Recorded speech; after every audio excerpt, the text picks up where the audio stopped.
Everyone, मैं हूं चंदन। आप देख रहे हैं चंदन टेक। स्वागत है इस महत्वपूर्ण सेशन में। आज का टॉपिक है हमारा दर्पणोली दर्पण द्वारा परावर्तन के चिन्ह परिपाटी, जो नई कार्तीय परिपाटी यूज की जाती है। चिन्ह परिपाटी क्यों यूज की जाती है? जैसे कि प्रतिबिंब है, बिंब है और फोकस दूरी है, तो उसके संबंध के अनुसार ऊपर नीचे दाएं बाएं सवाल पूछे जाते हैं, तो इसके लिए चिन्ह परिपाटी की आवश्यकता पड़ती है।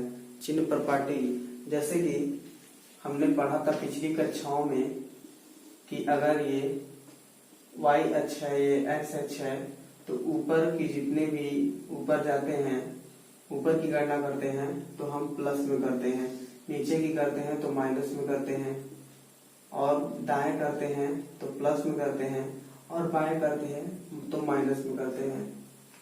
इतना आपको पता है? जी हाँ, अगर आपको पता है तो ये आपके लिए चिन्ह परिपाटी आसान होने वाली है, क्योंकि अगर हम यहाँ से ये मिटा दें और यहाँ हम बना दें दर्पण, कौन सा? अवतल और उत्तल भी बना सकते हैं। एक दर्पण हमने बना लिया है, तो ये परावर्तक तल हो गया। अब यही है कि इधर जो साइड होगा वो प्लस लेंगे, इधर जो साइड होगा माइनस होगा, ऊपर का साइड जो होगा प्लस लेंगे और नीचे का साइड जो होगा वो माइनस लेंगे। यानी अगर कोई प्रतिबिंब है, प्रतिबिंब नीचे बन रही है, उल्टी बन रही है, तो क्या होगा? चिन्ह माइनस होगा। सीधी बन रही है तो चिन्ह प्लस होगा। और अगर वस्तु की स्थिति दर्पण के बाएं साइड है तो वो चिन्ह माइनस होगा, अगर दर्पण के उस बगल है तो वो चिन्ह पॉजिटिव होगा। तो यही है चिन्ह परिपाटी। और दर्पण तथा आवर्धन समझ लेते हैं। दर्पण सूत्र क्या है? तो दर्पण सूत्र समझ लेते हैं।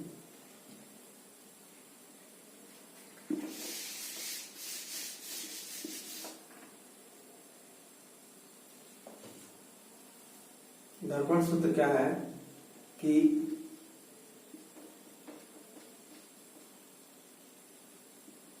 डेट कर लेते हैं।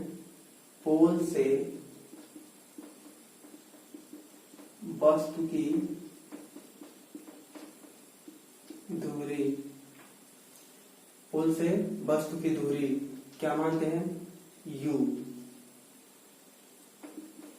पोल से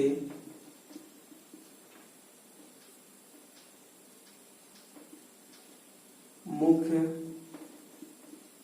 फोकस की दूरी क्या मानेंगे? फोकस के लिए f मान देते हैं। और पोल से मुख्य फोकस हो गया वहां प्रतिबिंब, प्रतिबिंब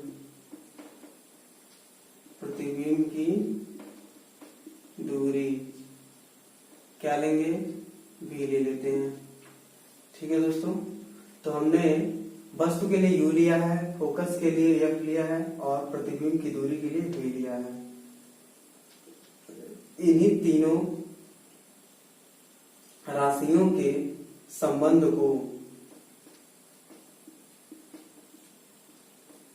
इन्हीं तीनों, एकदम आसान भाषा में बता रहे हैं आपको भी जल्दी समझ आ जाए। इन तीनों राशियों के संबंध को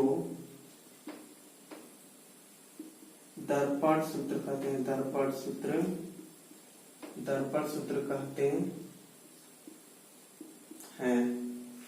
आया समझ में?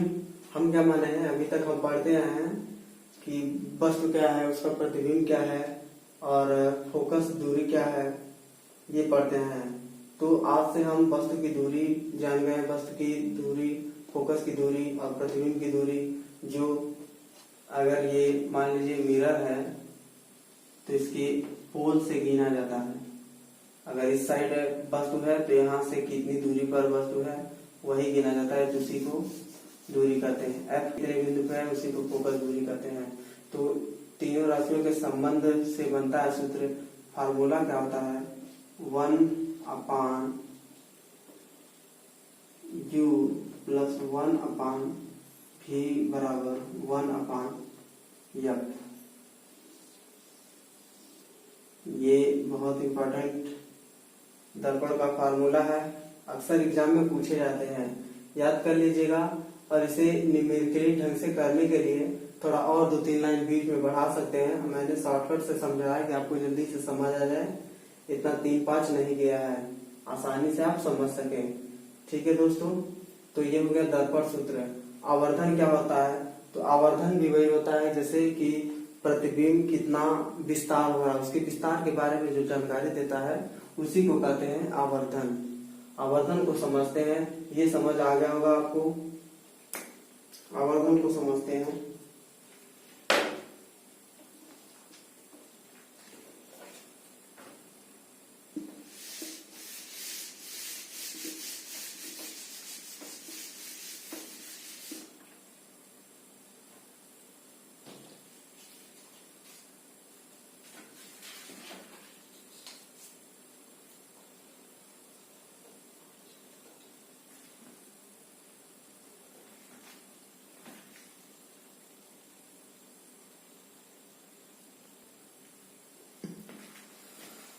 तो दोस्तों गोली दर्पण का परावर्तन चिन्ह प्रपाटी हमने समझ लिया, दर्पण आवर्धन समझ लिया। अब समझते हैं गोली दर्पण द्वारा उत्पन्न आवर्धन के विस्तार से ज्ञात होता है। अब क्या है कि गोली दर्पण आवर्धन क्या होता है समझते हैं। गोली दर्पण द्वारा उत्पन्न आवर्धन वह विस्तार है जिससे ज्ञात होता है कि कोई प्रतिबिंब अपने बिंब से कितना विस्तारित है, यानी कितना अपेक्षित आवर्धित है, कितना गुना अपेक्षित आवर्धित है।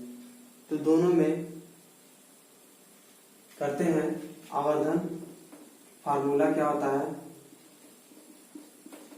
आवर्धन निकालते कैसे हैं, आवर्धन निकालते कैसे हैं, तो इसमें पहले लेते हैं प्रतिबिंब, प्रतिबिंब की ऊंचाई, और नीचे लेते हैं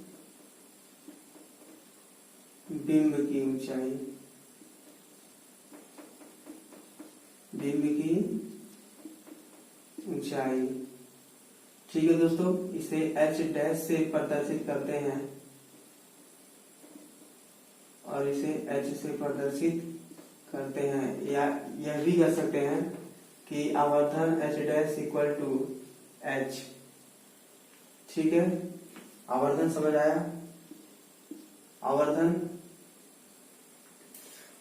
आवर्धन को ऐसे भी लिख सकते हैं, एक संबंध बना के, आवर्धन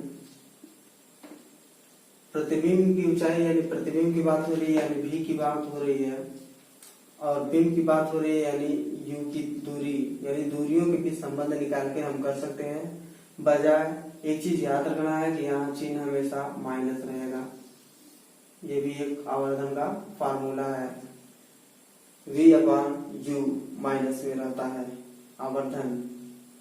ठीक, और कोई भी दिक्कत हो तो कमेंट में बता दीजिए। दर्पण सूत्र हमने पढ़ लिया। आवर्धन हाइट ऑफ इमेज और हाइट ऑफ ऑब्जेक्ट, ये है हाइट ऑफ इमेज और ये है हाइट ऑफ ऑब्जेक्ट।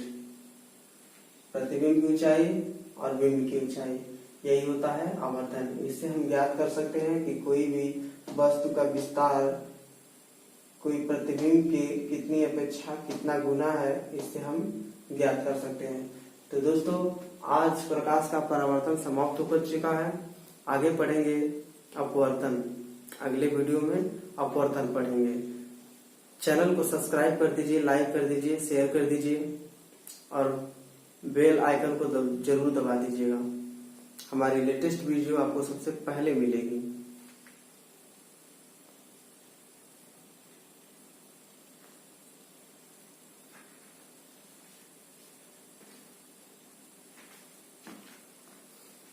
तब तक के लिए मिलते हैं अगले वीडियो में। जय हिंद, जय भारत।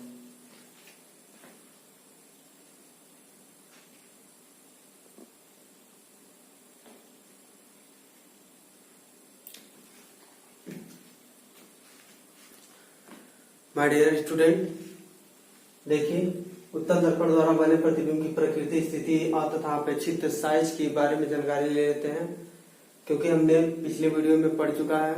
अभी पिछले वीडियो में पढ़ चुके हम उत्तल दर्पण और अवतल दर्पण के बारे में। उत्तल दर्पण के प्रतिबिंब, उत्तल दर्पण द्वारा बने प्रतिबिंब की प्रकृति, स्थिति तथा अपेक्षित साइज। हमने बिंब की स्थिति देखी थी, प्रतिबिंब की स्थिति देखी थी, प्रतिबिंब का साइज देखा था, प्रतिबिंब की प्रकृति देखी थी। किसमें? अवतल में। उत्तल में देख लेते हैं कि अनंत पर। यहाँ हमने देखा कि यहाँ दो कंडीशन में, एक अनंत पर रख सकते हैं और एक अनंत और पोल के दोनों के बीच में वस्तु को रख सकते हैं। जब अनंत को रखेंगे तो क्या होगा? जब अनंत को रखेंगे तो फोकस एफ तथा दर्पण के पीछे बनेगा प्रतिबिंब एकदम बिंदु का साइज का बनेगा, अत्यधिक छोटा बिंदु साइज और आभासी तथा सीधा होगा। इसमें दोनों सीधा बनते हैं आभासी उत्तल दर्पण में, तो आप इसे आसानी से याद कर सकते हैं, लर्न कर सकते हैं। बिंदु की स्थिति क्या होती है? अनंत तथा दर्पण के ध्रुव के बीच है। अगर दर्पण के ध्रुव और अनंत के बीच है तो P तथा F के बीच दर्पणों के पीछे, दर्पण के पीछे बनता है, छोटा बनता है, आभासी तथा छोटा बनता है। नोट अच्छे से बनाइए, चैनल को सब्सक्राइब कीजिए।